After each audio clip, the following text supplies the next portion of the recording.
everyone, welcome to your very own Easily. This is Dr. Sudha, your mentor for biology. So हमारी आज की biology की class में हम क्या करने वाले हैं? Already we have started with our chapter breathing and exchange of gases. Human physio को मतलब हम स्टार्ट कर चुके हैं और इन अवर प्रीवियस डिस्कशन हमने क्या डिस्कस किया था? We have just discuss the brief introduction of what respiration is, what breathing is, कैसे होता है ये रेस्पिरेशन.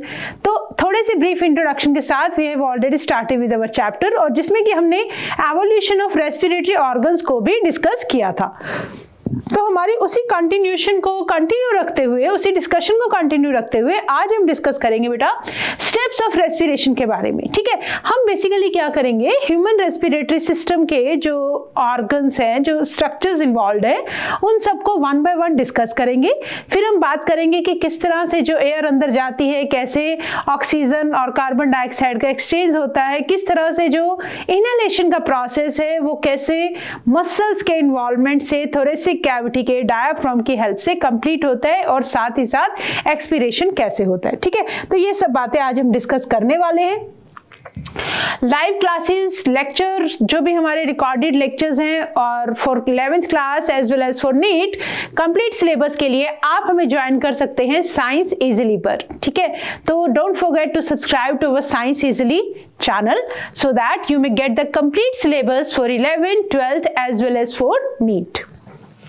ओके, अगर किसी भी तरह से आपकी कोई भी पुरानी वीडियो किसी भी टॉपिक से रिलेटेड अगर आपकी मिस हो गई है तो आप हमें ज्वाइन कर सकते हैं साइंस इजीली पर. प्लेलिस्ट अवेलेबल है with the complete syllabus of whatever we have taught till now, right. तो हर चैप्टर के हर टॉपिक के वीडियोस आपको बहुत अच्छी तरह से सिस्टमैटिकली अरेंज फॉर्म में आपको मिल जाएंगे. और एक बार ये देखते हैं लास्ट क्लास में हमने क्या डिस्कस किया था. हमने डिस्कस किया था बेटा रेस्पिरेशन वर्सेस ब्रीदिंग क्या होता है, different types of respiratory organs कौन कौन से हैं, ह्यूमन रेस्पिरेटरी सिस्टम स्टार्ट किया था और ऑब्जेक्टिव क्वेश्चंस को भी हमने डिस्कस किया था, राइट. ओके, आज की क्लास में हम क्या करने वाले हैं, वही ह्यूमन रेस्पिरेटरी सिस्टम को हम कंटिन्यू रखेंगे. हम बात करेंगे 5 स्टेप्स ऑफ रेस्पिरेशन जिनको हमने हमारे प्रीवियस डिस्कशन में भी जस्ट थोड़ा सा समझा था कि एयर कहां से निकल के कहां जाती है. ठीक है, मैकेनिज्म डिस्कस करेंगे इंस्पिरेशन का और एक्सपिरेशन का और साथ ही साथ हम डिस्कस करेंगे ऑब्जेक्टिव टाइप क्वेश्चंस को. ठीक है, चलो स्टार्ट करते हैं बेटा हमारी आज की क्लास को. देखो, सबसे पहले हमने डिस्कस किया था कि जो हमारा ह्यूमन रेस्पिरेटरी सिस्टम है वो बेसिकली कहां से स्टार्ट हो जाता है. एयर जब एंटर करती है कहां से, नॉस्ट्रिल से, राइट. तो हमारे पास एक बार फिर से हम देखेंगे, प्रीवियस क्लासेस में भी हमने डिस्कस किया था कि ये क्या है बेटा हमारे पास, दिस इज एक्सटर्नल नेरिस या बोल दो एक्सटर्नल नॉस्ट्रिल्स. हम सबसे पहले स्टार्ट कर रहे हैं नेजल पैसेजेस और नॉस्ट्रिल से नेजल पैसेजेस के अंदर हम मूव करेंगे. ठीक है, तो एक्सटर्नल नॉस्ट्रिल्स एयर एंटर करती है और यहाँ पे क्या है हमारे पास कुछ नेजल बोन है जिनको कॉन्के भी बोलते हैं, नेजल कॉन्के या टर्बिनेट बोन्स भी बोलते हैं. तो दीज आर टर्बिनेट बोन्स. ये कहाँ है, नेजल चैम्बर में, टर्बिनेट बोन्स, राइट. ये वाली एक ओपनिंग, जस्ट ये सारा एरिया हमारे पास एक तरह से फेरिंग्स का एरिया हो जाता है और इसमें एक ओपनिंग एक्सटर्नल नॉस्ट्रिल्स बाहर की तरफ, नोज के नेजल पैसेज के पास, नेजल चैम्बर के जस्ट लास्ट में there is a internal nares या इंटरनल नॉस्ट्रिल्स. और इसी के साथ ये हमारे पास ओपनिंग है यूस्टेचियन ट्यूब की. किसकी ओपनिंग है, ओपनिंग ऑफ यूस्टेचियन ट्यूब. ठीक है, ये वाला जो सारे एरिया है ये हमारे पास है फेरिंग्स का, राइट. तो ये क्या पैलेट था हमने डिस्कस किया था, this is hard palate. Oral cavity की बात कर रही हूँ, what is this, this is oral cavity जिसको कि हम बक्कल कैविटी भी बोलते हैं. और पीछे आपको एक सॉफ्ट सा हार्ड पैलेट, अगर आप अपनी टंग को टच करेंगे आपकी माउथ के अपर वाले रूफ की तरफ तो आपको समथिंग कुछ हार्ड से रिजिड से दिखाई देते हैं. What is that, that is hard palate. Hard palate के जस्ट पीछे सॉफ्ट सा पोर्शन है, दैट इज सॉफ्ट पैलेट. और ये पूरी क्या है बेटा, ओरल कैविटी. ठीक है, ओरल कैविटी के this is what, this is epiglottis and this is glottis. Glottis क्या है बेटा? एक वो ओपनिंग है, ठीक है। Glottis larynx, basically there is a food pipe, ठीक है। माउथ वाले पोर्शन में there is a food pipe जिसको हम एसोफेगस बोलते हैं, राइट। और जस्ट फूड पाइप के सामने हमारे पास है बेटा लेरिंग्स, और लेरिंग्स लीड करता है ट्रेकिया के अंदर। लेरिंग्स कहाँ लीड करता है? ट्रेकिया के अंदर, ठीक है। तो एक तरह से विंड पाइप में रिलीज होता है। अब अगर आपने खाना खाया है माउथ से, और खाने को कहाँ जाना चाहिए? फूड पाइप में, बट उसी के जस्ट फ्रंट में ही आपके पास है बेटा विंड पाइप। गलती से अगर खाना विंड पाइप में चला गया तो बहुत ज्यादा प्रॉब्लम हो जाएगी। इसीलिए बड़ा ब्यूटीफुली ये जो एपिग्लोटिस है, एपिग्लोटिस ग्लोटिस के ऊपर लिड की तरह काम करता है, ठीक है। जब फूड जाएगा तो बंद हो जाएगा ताकि जो फूड है वो विंड पाइप के अंदर एंटर ना कर सके, ठीक है। ये हुई हमारे पास लेरिंग्स और फूड पाइप की बात। अब ये वाला जो एरिया है, ये सारा एरिया जो हमारे पास है, दिस इज फेरिंग्स, राइट। तो फेरिंग्स को हम 3 पार्ट्स में डिवाइड कर सकते हैं।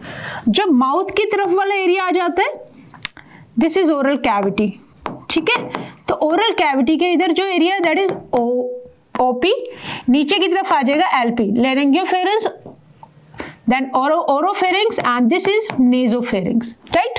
तो दिस इज फेरिंग्स। तो इस तरह से क्या है, पूरी माउथ की कैविटी के ऊपर ये जो नेजल चैम्बर्स है, ये दिस इज नेजल चैम्बर। तो इसके अंदर क्या होगा, एक्सटर्नल नॉस्ट्रिल से एयर एंटर करेगी, फिर इंटरनल नॉस्ट्रिल से, और अल्टीमेटली कहाँ जाएगी? लेरिंग से, मतलब विंड पाइप के अंदर इसको एंटर करना है, राइट। तो ये चीजें हम हमारी लास्ट क्लास में भी एक बार डिस्कस कर चुके थे। अब देखो, जो नेजल पैसेजेस है, हमने बोला कि उसके ऊपर टर्बिनेट या कॉन्की बोन्स है, राइट। और ये जो बोन्स हैं, इनका जो अरेंजमेंट है दैट इज स्पाइरल। तो नेजल पैसेजेस कैसे हैं? स्पाइरल हैं। There are spiral nasal passage. तो इस नेजल पैसेज के स्पाइरल होने के क्या क्या फायदे हैं? देखो, अगर मैं ये बोलूं कि this is complete nasal passages, इस नेजल पैसेजेस के अंदर दिस इज नेजल पैसेजेस, ठीक है। इस नेजल पैसेज के अंदर एयर एंटर करती है, राइट। और इनका अरेंजमेंट कैसे बेटा? स्पाइरल है। नेजल पैसेजेस को हम 3 पार्ट्स के अंदर डिवाइड करते हैं। फर्स्ट पार्ट नेजल कैविटी का जो फर्स्ट पार्ट है दैट इज वेस्टिब्यूल। अब एयर एंटर की, एयर यहां जाएगी, यहां से यहां ऐसे होती हुई, फिर यहां से वो अंदर एंटर करती है। ये वाला जो पार्ट आता है वेस्टिब्यूल के बाद, बीच वाला पार्ट रेस्पिरेटरी पार्ट, और लास्ट में है olfactory part, right. Respiratory part आप समझ सकते हैं कि यहाँ पे रेस्पिरेशन होगा, और ऑल्फैक्टरी पार्ट में स्मेलिंग से रिलेटेड होता है। क्या क्या बेनिफिट्स हैं? सबसे पहला बेनिफिट ये है कि बाहर से कैसे भी एयर अंदर जाए, बट जैसे ही वो एयर नेजल पैसेजेस के थ्रू एंटर करती है, इसको नॉर्मल टेम्परेचर पे मेंटेन रखा जाता है, ठीक है, through this spiral nasal passages. अगर सीधी एयर जाएगी ना, ड्राई एयर जाएगी तो पूरे पैसेज को ड्राई कर देगी, वार्म जाएगी तो वो भी नुकसानदायक है, बहुत कोल्ड जाएगी तो वो भी नुकसानदायक है। तो सबसे पहला जो बेनिफिट है इस स्पाइरल नेजल पैसेज का वो ये है that it helps to maintain the maintenance of air temperature, ठीक है। उसके बाद डस्ट पार्टिकल्स को ट्रैप करना, कोई भी फॉरेन पार्टिकल्स को ट्रैप करना through some hair like structures, जिसको वो भी किसका काम बेटा? नेजल पैसेजेस का। और फैक्ट्री पार्ट क्या करता है? स्मेलिंग पावर को जनरेट करता है, ठीक है। और साथ ही साथ जो एयर एंटर होती है इन नेजल पैसेजेस के थ्रू, एयर के अंदर मॉइस्चर ऐड किया जाता है। क्या फायदा होगा बेटा मॉइस्चर ऐड करने का? Diffusion of gases becomes more efficient। Moisture होने की वजह से जो डिफ्यूजन ऑफ गैसेस है that become more efficient. Diffusion of gases becomes more efficient, ठीक है। तो ये हुए बेटा नेजल पैसेजेस के हमारे पास फायदे। ओके उसके बाद हम आते हैं, हमने बोला कि जो फेरिंग्स है उसको हमने 3 पार्ट्स के अंदर डिवाइड किया, nasopharynx, oropharynx and laryngopharynx, right. तो इसमें याद रखेंगे नेजोफेरिंग्स के अंदर stratified squamous non keratinized epithelium की लाइनिंग होती है, राइट। और फेरिंग्स का काम आप समझ चुके हैं कि nasopharynx is just an area, right. तो ओरोफेरिंग्स माउथ के अंदर, लेरेंजियोफेरिंग्स जो लेरिंग्स के पास का एरिया होगा। तो नेजोफेरिंग्स में हमने फेरिंग्स को कितने पार्ट्स में डिवाइड किया? Pharynx is divided into 3 parts. चलो यहीं पे करते हैं, ये किसके पार्ट्स हैं? फेरिंग्स के पार्ट्स हैं, ठीक है। This is nasopharynx, oropharynx, laryngopharynx. जैसे कि हमने, चलो एक बार लास्ट वाला डायग्राम देखते हैं हमारा, what we have done. One second, yes, हाँ, एक मिनट फिर से देख लेंगे। Oropharynx, nasopharynx and laryngopharynx. तो फेरिंग्स के 3 पार्ट्स हैं, तो इनको याद रखेंगे। तो अब इसके बाद हम कर रहे हैं बेटा larynx. Larynx that is a voice box. Larynx से होकर ही जब एयर एंटर करती है विंड पाइप के अंदर, तो with the help of vocal cords क्या जनरेट होती है? साउंड प्रोड्यूस होती है, ठीक है। ऑल्दो हमारी एनसीईआरटी में जो लेरिंग्स के बारे में इतनी मतलब डिटेल स्ट्रक्चर नहीं है, बट फिर भी हमें पता होना चाहिए कि लेरिंग्स बेसिकली है क्या चीज। इससे पहले कि लेरिंग्स स्टार्ट करें, let us check from our NCERT also. Yes, हाँ जी, हम एयर पैसेजेस की बात कर रहे हैं, मतलब हम कंडक्टिंग पार्ट की बात कर रहे हैं। हम किसकी बात कर रहे हैं? एयर सैक्स या सॉरी एयर ट्रैक्ट की हम बात कर रहे हैं, right. Okay, larynx, sound box और वॉइस बॉक्स ये क्या है बेटा? एक कार्टिलेजिनस स्ट्रक्चर है, ठीक है। लेरिंग्स क्या है? कार्टिलेज का बना हुआ, that helps in the sound production, इसीलिए हम इसका नाम बोल रहे हैं साउंड बॉक्स और वॉइस बॉक्स। ड्यूरिंग स्वेलोइंग, ये चीज हमने अभी भी समझी। Glottis is closed by epiglottis. Epiglottis क्या है? थिन इलास्टिक कार्टिलेजिनस फ्लैप है जो प्रिवेंट करता है फूड की एंट्री को किसके अंदर? लेरिंग्स के अंदर। ट्रेकिया और bronchi, initial bronchioles are support. अच्छा, इसके अब हम ट्रेकिया की हम बात नहीं कर रहे अभी हम किसकी बात कर रहे हैं? लेरिंग्स की, राइट। तो एक बार बेटा लेरिंग्स का स्ट्रक्चर आपके सामने है, नो डाउट, बट फिर भी सिंप्लीफाई वे में समझने के लिए let us understand what exactly larynx is made up of, how many cartilages, ठीक है। देखो, तो सबसे पहले आता है लेरिंग्स के पास एक सी शेप्ड का, this is C shaped thyroid cartilage, ठीक है। लेरिंग्स के अंदर ये क्या है बेटा? सी शेप का आपका थायराइड कार्टिलेज है। ये बेसिकली एक सी शेप के फोल्ड की तरह है, ठीक है। सपोज मेरे पास ये एक सी शेप का कार्टिलेज है, मैंने इसको इस तरह से फोल्ड किया, ठीक है। तो जब हम इस तरह से इसको फोल्ड करते हैं तो ये क्या बन जाता है? सी शेप का कार्टिलेज। ये कौन सा कार्टिलेज है बेटा? थायराइड कार्टिलेज, ठीक है। तो सबसे पहला हमें याद रखना है, which cartilage is this? This is thyroid cartilage, ये जो मैंने बनाया, राइट। ओके, अब थायराइड कार्टिलेज के नीचे है जस्ट यहां पर कौन सा cartilage? String shaped cartilage, that is known as cricoid cartilage, ठीक है। Circular ring like structure just thyroid cortical के नीचे, like this is cricoid cartilage, right. तो we have already labelled it, this is cricoid cartilage. और ये कौन सा cartilage था? थायराइड कार्टिलेज, ठीक है। क्रिकॉइड कार्टिलेज और thyroid cartilage they are single. और कौन कौन से पेयर्ड है हमारे पास? अब हमारे पास ये है बेटा ग्रीन कलर से जिनको हमने शो किया है, these green color cartilages are paired structures जिनको बोलते हैं arytenoid cartilage। इनको क्या बोलेंगे? arytenoid cartilage। पिरामिड शेप के से कार्टिलेज आपको दिखाई दे रहे हैं, यह है क्रिकॉइड कार्टिलेज। इनके ऊपर है आपके पास this one, this is corniculate cartilage. कौन सा कार्टिलेज? कॉर्निकुलेट, ये जो राउंड सामने स्ट्रक्चर बना है, ठीक है। This are also paired. और इन्हीं से ही अटैच हैं हमारे पास बिल्कुल छोटे से ये कौन से कार्टिलेज हैं, these are cuneiform cartilage, right. तो हमने क्या समझा, thyroid cartilage single, cricoid cartilage single और arytenoid cartilage paired, cuneiform cartilage paired, corniculate cartilage pair, और साथ ही हमारे पास एक और अनपेयर्ड कार्टिलेज है, that is what, this is epiglottis, this is epiglottis, right. और साथ ही यहां पर हमारे पास क्या है, हायोइड बोन। ये कौन सी बोन है, हायोइड बोन से आपका थायराइड कार्टिलेज जो है that is attached, thyroid cartilage attached with the thyroid bone. और क्रिकॉइड कार्टिलेज के नीचे है आपके पास दिस इज आवर ट्रैकिया, और ये जो आपको स्ट्रक्चर दिख रही है ये क्या है, incomplete C shaped cartilaginous rings, ठीक है। ये हुआ बेटा हमारा लेरिंग्स। कितने कार्टिलेजेस हैं, 9 कार्टिलेजेस। 9 कार्टिलेजेस में से सब के सब हाइलाइन कार्टिलेज के बने हैं except epiglottis, that is made up of yellow elastic cartilage, ठीक है। दिस इज एपिग्लोटिस, ये किसका बना है, yellow elastic cartilage, yellow elastic cartilage, ठीक है।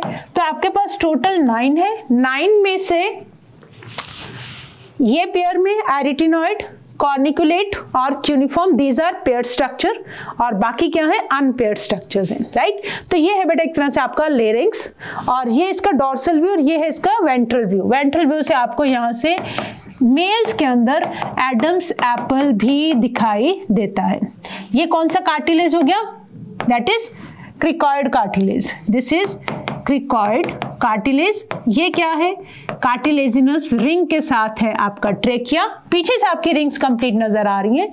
और ये क्या, हायोइड बोन, ये क्या है, thyroid cartilage, and this is hyoid bone, और ये आपको दिख रहा है एपिग्लोटिस का पार्ट, ठीक है। This is the ventral view, right. तो ये हमने क्या समझा, लेरिंग्स के बारे में समझा, ओके। अब देखो वोकल कॉर्ड्स हमारे पास कहाँ है, लेरिंग्स के अंदर। 2 तरह के वोकल कॉर्ड्स होते हैं बेटा, एंटीरियर साइड पे, पोस्टीरियर साइड पे। हालांकि हमारे पास ज्यादा डिटेल हमें हमारे सिलेबस में नहीं करनी है, बट आप इतना ध्यान रखेंगे एंटीरियर और पोस्टीरियर, ठीक है। तो जो एंटीरियर पार्ट पे है, एंटीरियर पार्ट के जो वोकल कॉर्ड्स हैं इनको क्या बोलते हैं बेटा, फॉल्स वोकल कॉर्ड्स। क्यों, क्योंकि इनका साउंड प्रोडक्शन में कोई भी इन्वॉल्वमेंट नहीं होता है, और ये कंपैरेटिवली पोस्टीरियर के थिक और फ्लैशी होते हैं, राइट। पोस्टीरियर कार्टिलेज क्या होते हैं, these are the true cartilage, ठीक है। थिन मेम्ब्रेनस स्ट्रक्चर्स हैं और साउंड प्रोड्यूसिंग स्ट्रक्चर्स हैं। जैसे ही आप एयर अंदर लेते हैं, ठीक है, इंस्पिरेशन के टाइम पर, और जब आप एक्सपिरेशन करते हैं, बाहर एक्सहेल करते हैं एयर, तो जब एयर एंटर करती है तो एंटीरियर वोकल कॉर्ड से, जिसमें साउंड प्रोड्यूस नहीं होती, बट जैसे ही आप एक्सहेल करते हैं तो पोस्टीरियर वोकल कॉर्ड्स के साथ एयर स्ट्राइक करती है, there is a slit like structure, जब उनमें से एयर पास करेगी तो क्या प्रोड्यूस होती है, साउंड प्रोड्यूस होती है, ठीक है, ओके। अब इसके बाद हमें देखना है ट्रेकिया के बारे में हम बात करेंगे, ठीक है। चलो लेट अस चेक, लेरिंग्स किसके अंदर लीड कर रहे हैं, larynx is leading into the trachea. Trachea सारे ब्रोंकाई, इनिशियली ब्रोंक्यूल्स हम ये बोल रहे हैं, they are supported by incomplete cartilaginous half rings. देखो तो let us come to trachea. देखो ट्रेकिया क्या है बेटा, विंड पाइप है। ट्रेकिया क्या है, विंड पाइप है। ट्रेकिया, दिस इज लेरिंग्स, ठीक है। लेरिंग्स किसको लीड कर रहे हैं, ट्रेकिया में। ये क्या है, सी शेप्ड रिंग्स। क्या काम आती है बेटा, ट्रेकिया को कोलैप्स नहीं होने देती, प्रिवेंट करती है कोलैप्स होने से। ट्रेकिया आपके थोरेसिक कैविटी के अंदर एंटर होने पे डिवाइड हो जाता है प्राइमरी ब्रोंकस, प्राइमरी ब्रोंकस के बाद और ब्रांचेस में डिवाइड हो गया, that is known as secondary bronchus. Then further branching में this will be divided, that is tertiary bronchus. Tertiary bronchi, ठीक है। देन लास्ट में ऐसे करते करते डिवीजन होते होते पूरे लंग्स के अंदर क्या बन जाते हैं, टर्मिनल ब्रोंक्यूल्स, ट्रंकियल ब्रोंक्यूल से हमने लास्ट डिस्कशन में डिस्कस किया था that alveolar duct, then they lead into the alveoli. Trachea start से लेके टर्मिनल ब्रोंक्यूल्स तक कवर्ड बाय, मतलब अंदर इसके क्या है, कार्टिलेजिनस रिंग्स है, C shaped cartilaginous rings, right. और ये जो रिंग्स हैं अप टू टर्मिनल ब्रोंक्यूल्स के पास ही होती है। जैसे मान लो यहाँ हमारे पास कंप्लीट सी शेप की रिंग है। जैसे जैसे आगे बढ़ते जाएंगे धीरे धीरे ये जो सी का साइज है ये रिड्यूस होता जाएगा, ठीक है। तो सी शेप की जो रिंग है धीरे धीरे इनकम्प्लीट होती जाती है, राइट। ओके, अच्छा इनकम्प्लीट क्यों होती है, क्यों होती जाती है, बैक की तरफ से इनकम्प्लीट क्यों होती है रिंग्स? बिकॉज ईसोफेगस को जगह चाहिए बेटा। जब फूड एंटर करेगा ईसोफेगस से तो ईसोफेगस को क्या होना है, एक्सपैंड होना है। अगर कार्टिलेजिनस रिंग्स वहां तक भी आ जाएगी तो ईसोफेगस को एक्सपैंड होने में क्या होगी, प्रॉब्लम। देखो अब यहां से ये फूड पाइप भी जा रही है ना हमारी, और सामने इसके ट्रेकिया आएगा, तो ट्रेकिया के अंदर जो सी शेप कार्टिलेजिनस रिंग्स है पीछे की तरफ जाते हुए वो क्या हो जाएंगी, इनकम्प्लीट, ताकि ईसोफेगस को एक्सपेंशन के लिए जगह मिल सके। ओके, तो अब हम देखेंगे कि ट्रेकिया किसके अंदर लीड कर रहा है, थोरेसिक कैविटी में। थोरेसिक कैविटी में जाके दो में डिवाइड हो जाता है और कहां जाएगा ये जाएगा लंग्स के पास, right lung and left lung, right. तो लंग्स के बारे में अगर हम बात करें तो बेसिकली लंग्स कहां हैं, they are situated in the thoracic cavity, ठीक है। अगर मैं divide, this is thoracic cavity, this is chest cavity, ठीक है। इसके नीचे हमारे पास क्या आता है, दिस रीजन, दिस इज, अब इसके नीचे आ जाएगा एब्डोमेन वाला रीजन, राइट। तो एब्डोमेन को थोरेसिक कैविटी से सेपरेट करने वाला ये जो मसल है that is diaphragm, right, that is diaphragm. तो एब्डोमेन के ऊपर डायाफ्राम सेपरेट कर रहा है थोरेक्स को एब्डोमेन से, और लंग्स कहाँ सिचुएटेड है, थोरेसिक कैविटी के अंदर सिचुएटेड है, राइट। तो they are situated in the thoracic chamber and rest on the diaphragm. तो थोरेसिक कैविटी के अंदर है, डायाफ्राम पे क्या कर रहे हैं, रेस्ट कर रहे हैं।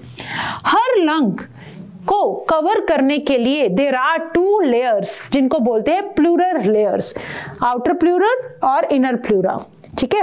देखो एक बार फिर से देखेंगे, हाँ ये क्या है बेटा, दिस इज डायाफ्राम, ठीक है। ये सारी क्या आ गई, ये सारी कौन सी कैविटी है ये, this is thoracic cavity. Thoracic cavity के अंदर क्या है, लंग्स हैं। तो outer bulging surface of the lungs is protected by ribs.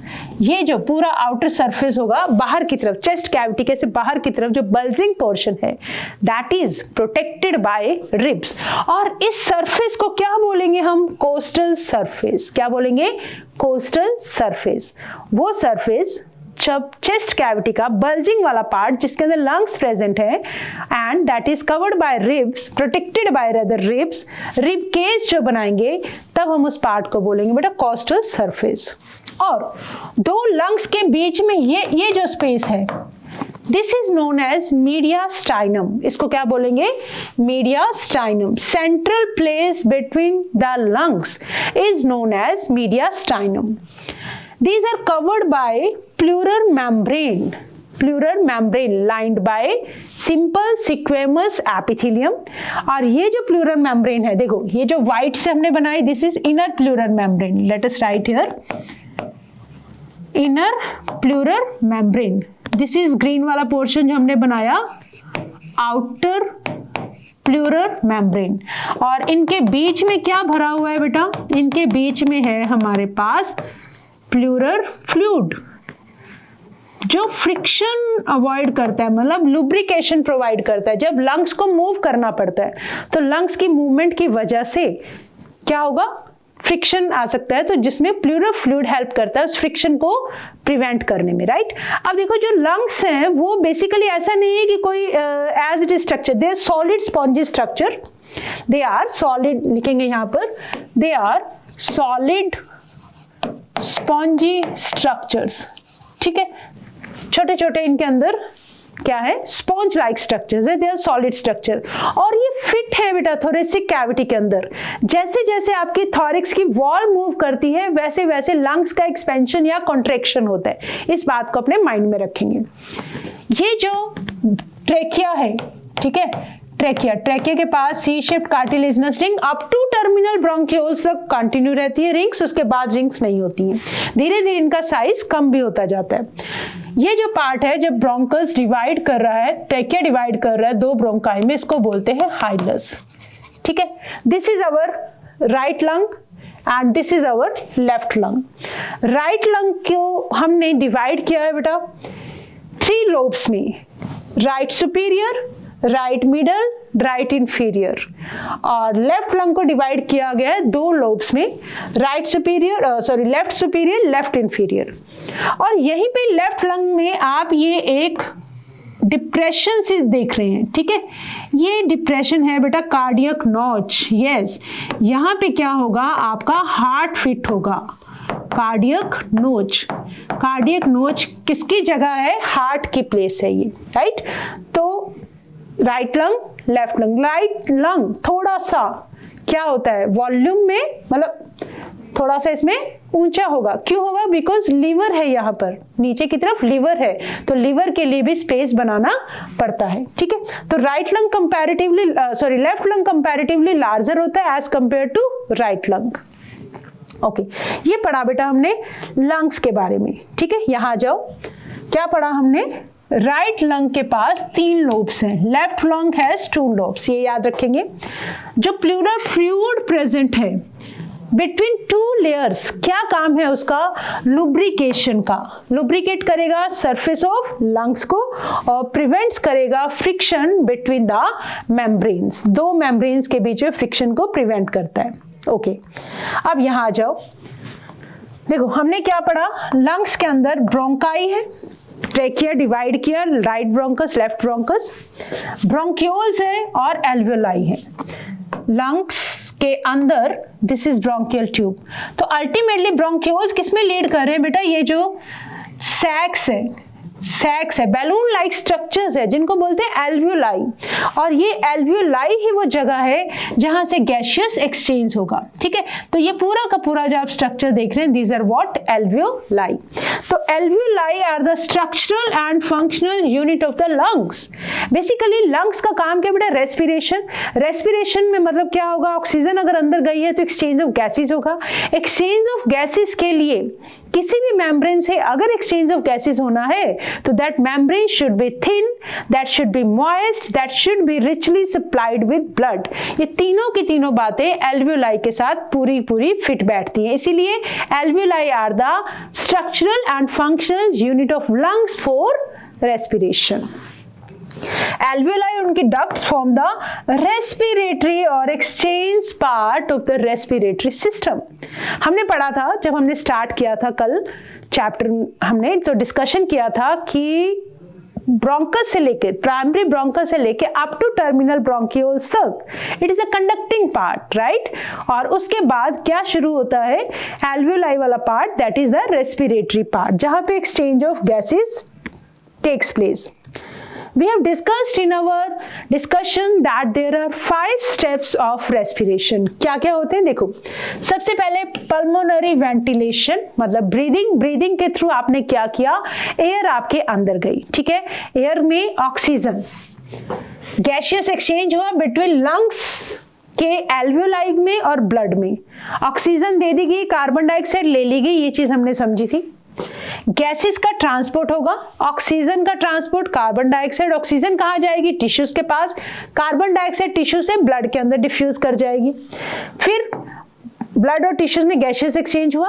अब जब सेल्स के पास ऑक्सीजन पहुंच गई तो उस ऑक्सीजन को यूज किया जाएगा फॉर सेलुलर रेस्पिरेशन, मतलब जो भी आपने खाना खाया था उस खाने जो ग्लूकोज बना था उस ग्लूकोज का ऑक्सीडेशन होकर आपके लिए एनर्जी प्रोवाइड की जाएगी। और ये जो डिटेल्स है सेलुलर रेस्पिरेशन की वो हम प्लांट फिजियोलॉजी वाले चैप्टर रेस्पिरेशन में बहुत अच्छे से समझ चुके हैं। ओके, अब हम बात करते हैं ये जो रेस्पिरेशन का प्रोसेस है, ये जो मैकेनिज्म ऑफ ब्रीदिंग है, ब्रीदिंग में क्या किया, हम एक बार इंस्पिरेशन करके ऑक्सीजन अंदर ले रहे हैं, एक्सपिरेशन करके कार्बन डाइऑक्साइड बाहर निकाल रहे हैं। Active intake of air from atmosphere into the lungs, that is inspiration. And what is expiration? Passive expelling of air from the lungs. ये है पूरा बेटा इंस्पिरेशन और एस्पिरेशन मतलब ब्रीदिंग। तो इस ब्रीदिंग के प्रोसेस में क्या ये इतना सिंपल है कि जस्ट एयर गई और कार्बन डाइऑक्साइड बाहर आ जाएगी? मसल्स इन्वॉल्व होते हैं बेटा, ठीक है। और हमने ये पढ़ा है कि ब्रीदिंग के अंदर कौन कौन से मसल्स इन्वॉल्व होते हैं, ठीक है। एक हमें पता है बेटा डायाफ्राम इन्वॉल्व होगा। दूसरा हमारे रिब्स के साथ जो मसल्स अटैच हैं उनको बोलते हैं इंटरकॉस्टल मसल्स, ठीक है। देखो डायाफ्राम के मसल्स कौन से हैं? डायाफ्राम के पास रेडियल मसल्स हैं। अगर मैं कट सेक्शन लूं तो डायाफ्राम समवट मुझे ऐसा नजर आएगा इसके इस रेडियस से। ये कैसे हैं? ये सारे रेडियल मसल्स हैं, राइट। तो इस तरह से मसल डायाफ्राम है क्या? It's a dome shaped structure, dome shaped muscle है जो थोरेसिक कैविटी को एब्डोमिनल कैविटी से सेपरेट करता है, ठीक है। एक चीज। दूसरी चीज हमारी ये मान लो वर्टिब्रल कॉलम है। What is this? This is vertebral column. और ये आपको पता है फ्रंट यहां से ये कौन सा पोर्शन है? दैट इज स्टर्नम, ठीक है। This is sternum, media sternum के जस्ट सामने। और अब प्रोटेक्शन कैसे मिला हुआ है थोरेसिक कैविटी को? Via ribs. ये क्या है? रिब्स है। इस सरफेस को हमने क्या बोला बेटा? Coastal surface. तो रिब्स के बीच में जो मसल्स हैं उनको हम बोल रहे हैं इंटरकोस्टल मसल्स, ठीक है। तो there are two types of thoracic cavity के अंदर दो टाइप्स के muscles, external intercostal, internal intercostal, ठीक है। फ्रंट के ऐसे साइड पे, ठीक है, जब हम लेटरल व्यूज लेते हैं।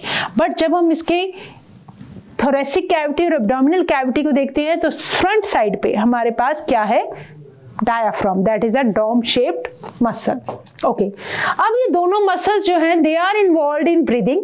तो लेट अस चेक। सबसे पहले बेटा हम डायाफ्राम की बात करते हैं कि किस तरह से जो डायाफ्राम है वो हमें रेस्पिरेशन में हेल्प करता है, ठीक है। चलो इमेजिन करो बेटा, हमने क्या बोला? Diaphragm is a circular muscle, मतलब रेडियल मसल है, ठीक है। तो ये क्या है? This is dome shape structure, this is what? Diaphragm. और डायाफ्राम के मसल्स हमने क्या डिस्कस किया, कैसे होते हैं? ये रेडियल मसल्स हैं, राइट। ओके, अब एक काम करो, इसको ऐसे एज्यूम करो जैसे कि ये एक कैप है। क्या है? एक कैप है। This is like a cap, right. जब ये कैप कॉन्ट्रैक्ट करेगी, मतलब जब हम इसको, तो देखो, कैन यू कंपेयर इट? ये डायाफ्राम है, ठीक है। This is like a cap. जैसे ही ये मसल्स क्या करेंगे? कॉन्ट्रैक्ट करेंगे, तो क्या हो जाएगी? ये जो सरफेस है ये डायाफ्राम का, ये क्या हो जाएगा बेटा? फ्लैट हो जाएगा। कैसा हो जाएगा? फ्लैट हो जाएगा। तो जब ये फ्लैट हो जाएगा, डोम शेप मसल जब फ्लैट हो जाएगा, तो बताओ एंटीरो पोस्टीरियर डायमीटर क्या हो जाएगा? This is antero posterior diameter, ठीक है। अभी तक स्ट्रक्चर कैसी है? ऐसे। जब ये ऐसे हो जाएगा तो नेचुरली एंटीरियर पोस्टीरियर डायमीटर जो है वो क्या कर जाएगा? इंक्रीज कर जाएगा। तो contraction of radial muscles of diaphragm causes the increase in antero posterior diameter of thoracic cavity. Antero posterior diameter जो है थोरेसिक कैविटी का वो इंक्रीज कर जाएगा, ठीक है।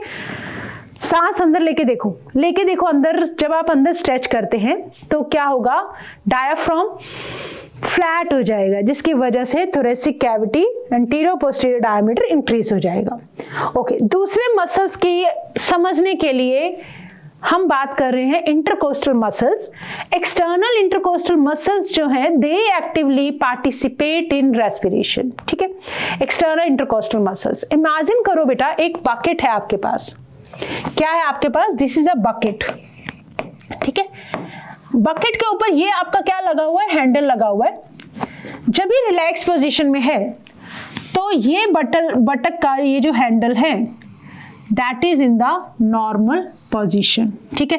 तब डायमीटर मान लो ये मान लो आपका पूरा एक यहां से लेके यहां तक डायमीटर है r, ठीक है। अब जैसे ही आपने हैंडल को उठाया, हैंडल को जब हम उठाते हैं मतलब आगे की तरफ जब हम खींच रहे हैं, मैंने इस हैंडल को उठाया तो ये हैंडल आगे की तरफ आ गया, तो देखो यही डायमीटर क्या हो गया, इंक्रीज कर गया, ठीक है। बकेट के केस में आप प्लास्टिक की बकेट है, पानी से भरी हुई है, जब वो रिलैक्स है तो उसका हैंडल इस वाली पोजीशन में है।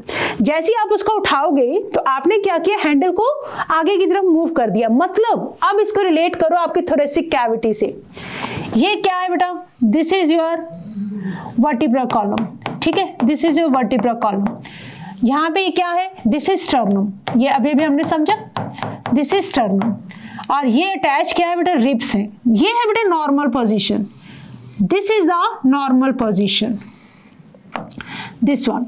तो इस वक्त थोरेसिक कैविटी का डायमीटर है दिस वन, राइट। अब जैसे ही आपने हैंडल को उठाया तो स्टर्नम आगे की तरफ मूव कर गई, स्टर्नम मूव्स फॉरवर्ड। जैसे फॉरवर्ड मूव की तो रिब्स भी स्ट्रेच हो गई। तो अब आप देखो थोरेसिक कैविटी का ये जो डायमीटर है ये बढ़ गया। कौन सा डायमीटर, ट्रांसवर्स डायमीटर, ये like this, transverse diameter has increased. बस इतनी बात को आपको याद रखना है। जब एक्सटर्नल इंटरकोस्टल मसल्स कॉन्ट्रैक्ट करते हैं तब डायमीटर, ट्रांसफर डायमीटर इंक्रीज होता है। जब रेडियल मसल्स कॉन्ट्रैक्ट करते हैं तो इंटीरियर पोस्टीरियर डायमीटर भी इंक्रीज होता है, थोरेसिक कैविटी का साइज बढ़ जाता है। और लेट अस चेक क्या होगा वॉल्यूम बढ़ने की वजह से। देखो सबसे पहले देखो कौन से मसल्स इन्वॉल्व है बेटा, डायाफ्राम। जैसे डायाफ्राम कॉन्ट्रैक्ट किया, कॉन्ट्रैक्ट का मतलब फ्लैट हो गया, क्या होगा, vertical volume, vertical volume like this, this is vertical. तो जिसका मतलब एंटीरियर पोस्टीरियर एक्सिस क्या हो गया, इंक्रीज कर गया। एंटीरियर पोस्टीरियर एक्सिस के इंक्रीज करते ही जो जगह पहले ऐसी थी वो जगह ऐसी हो गई, थोरेसिक कैविटी का वॉल्यूम इंक्रीज हो गया। वॉल्यूम इंक्रीज, प्रेशर डिक्रीज, ये बात भी याद रखेंगे, वॉल्यूम और प्रेशर के बीच में इनवर्स रिलेशन है। तो थोरेसिक कैविटी का जैसे ही वॉल्यूम इंक्रीज होगा वैसे ही प्रेशर डिक्रीज कर जाएगा। ये हुआ डायाफ्राम की बात, ठीक है। दूसरे मसल्स पे आओ, कौन से, एक्सटर्नल इंटरकोस्टल मसल्स पे। जैसे ये वाले मसल्स कॉन्ट्रैक्ट करेंगे, रिब्स और स्टर्नम कहां आ गए, लिफ्ट अप, ऊपर की तरफ आ गए। Volume in the dorsoventral like this, transverse volume. Dorsal, dorsal side हमारी कौन सी होगी, ventral side, this is ventral, that is dorsal. तो आपकी जो डोर्सल वेंट्रल साइड है उसकी डायमीटर थोरेसिक कैविटी का that will increase, volume increase, pressure decrease, right. तो अब क्या हो गया, जैसे ही वॉल्यूम इंक्रीज होगा, प्रेशर डिक्रीज होगा, लंग्स को एक्सपैंड करने के लिए जगह मिल गई और पल्मोनरी वॉल्यूम जो है वो इंक्रीज कर जाएगा, ठीक है। इंट्रापल्मोनरी प्रेशर डिक्रीज कर जाएगा। जैसे ही प्रेशर डिक्रीज करा, बाहर प्रेशर ज्यादा है एयर का, अंदर प्रेशर कम है, तो एयर बाहर से अंदर एंटर करेगी, ठीक है। Air moves from outside into the lungs, right. तो हमने क्या समझा, हमने ये समझा जैसे ही एक्सटर्नल इंटरकोस्टल मसल्स और डायाफ्राम कॉन्ट्रैक्ट करते हैं, थोरेसिक कैविटी का वॉल्यूम इंक्रीज हो जाता है, प्रेशर डिक्रीज हो जाता है और एयर बाहर से अंदर एंटर करती है, राइट। अब आ जाओ दूसरी कहानी। अब जैसे ये दोनों मसल्स, इंटरकोस्टल मसल्स और डायाफ्राम रिलैक्स करेंगे, वापिस से वही डोम शेप हो जाएगा, तो थोरेसिक कैविटी अपनी ओरिजिनल पोजीशन में आ जाएगी रिलैक्स होते ही, ठीक है। थोरेसिक वॉल्यूम डिक्रीज कर जाएगा, प्रेशर इंक्रीज कर जाएगा। तो अंदर एयर प्रेशर अगर ज्यादा है, बाहर कम है, तो एयर बाहर निकल जाएगी, मतलब एक्सेलेशन हो जाएगा, तो air moves out, right. Okay, during forceful expiration से, फोर्सफुल एक्सपिरेशन में एब्डोमिनल मसल्स और इंटरकोस्टल मसल्स दे कॉन्ट्रैक्ट। जब आप ज्यादा अंदर की तरफ क्या लेते हैं, एक्सपिरेशन, जब ज्यादा बाहर एयर निकालते हैं, राइट। तो आप यहां से भी देख सकते हैं, दिस इज स्टर्नम और ये आपका वर्टिब्रल कॉलम, ये आपकी ribs, rib cage expands, rib cage expands as rib muscles contract, जैसे ही मसल कॉन्ट्रैक्ट करेंगे वॉल्यूम इंक्रीज कर जाएगा, ठीक है। और डायाफ्राम कॉन्ट्रैक्ट करेंगे तो नीचे की तरफ मूव करेगा तो वहां से भी थोरेसिक कैविटी का साइज इंक्रीज हो जाएगा, ठीक है। तो ये चीज हमने ऐसी एक्सहेलेशन के टाइम पे क्या होगा, नॉर्मल पोजीशन पे आ जाएंगे जब आपके मसल्स रिलैक्स करेंगे। तो आप बहुत इजीली बकेट और कैप के एग्जांपल से याद रख सकते हैं, ठीक है। तो इस चीज को याद रखेंगे, इंस्पिरेशन कैसे होता है, एक्सपिरेशन कैसे होता है, और हमारी इसी डिस्कशन को हम कंटिन्यू करेंगे हमारी नेक्स्ट क्लास के अंदर, राइट। हम डिस्कस करेंगे वॉल्यूम्स एयर की, लंग्स की एयर वॉल्यूम्स को डिस्कस करेंगे।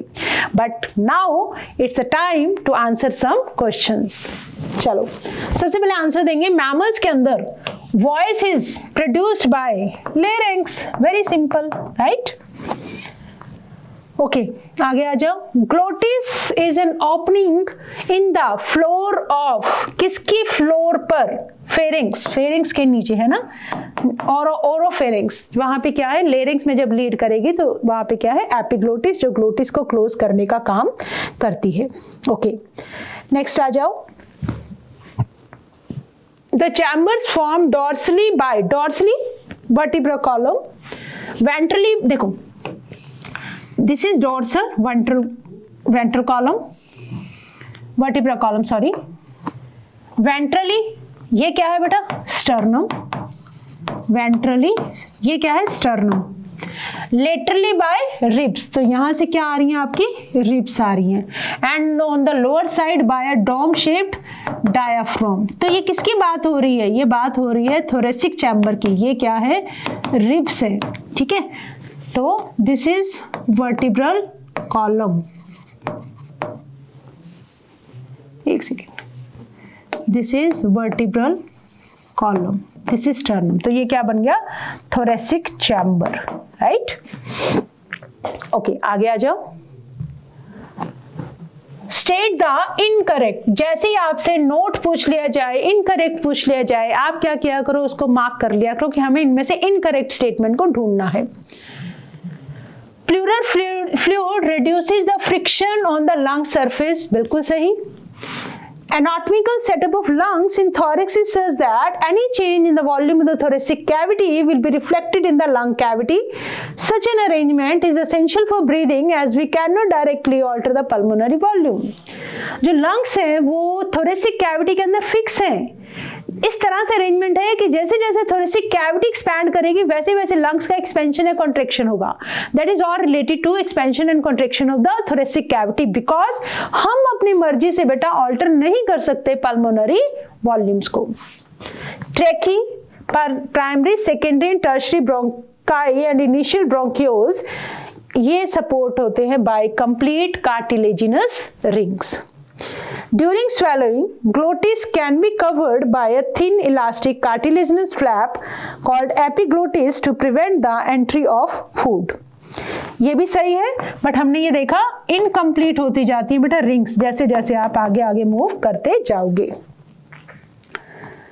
Okay, during inspiration, diaphragm and external, inspiration की बात हो रही है बेटा जब एयर अंदर जाएगी, diaphragm and external intercostal muscle relax, no, diaphragm and intercostal muscle relax, no, diaphragm and external intercostal muscles contract, हमने अभी भी समझा था। और रिलैक्स कब करते हैं, इंटरनल इंटरकोस्टल मसल्स नहीं, एक्सटर्नल इंटरकोस्टल मसल्स जो है वो एक्टिवली पार्टिसिपेट करते हैं इंस्पिरेशन में। तो with this what we have done, last class में हम ये डिस्कस कर चुके थे, और आज की क्लास में अब हम नेक्स्ट क्लास के अंदर हम क्या डिस्कस करेंगे, we will discuss about respiratory volumes and capacities.